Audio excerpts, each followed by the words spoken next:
প্রথমে মাছগুলোকে নুন হলুদ দিয়ে মাখিয়ে নেওয়া হয়েছে।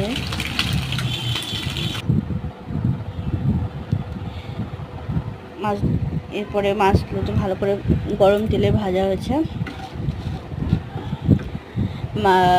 তেলে তেজপাতা, পাঁচফোড়ন, লঙ্কা ফোড়ন দিয়ে নুন হলুদ দিয়ে, এর মধ্যে টমেটো পেস্ট আছে, সর্ষে পোস্ত পেস্ট আছে, দিয়ে ভালো করে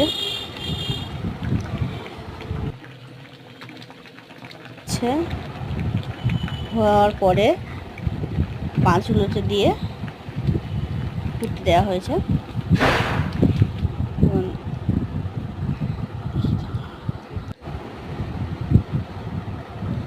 এরপরে মাছগুলোকে ফোটানোর পরে প্রায় রান্না কমপ্লিট হয়ে গেছে।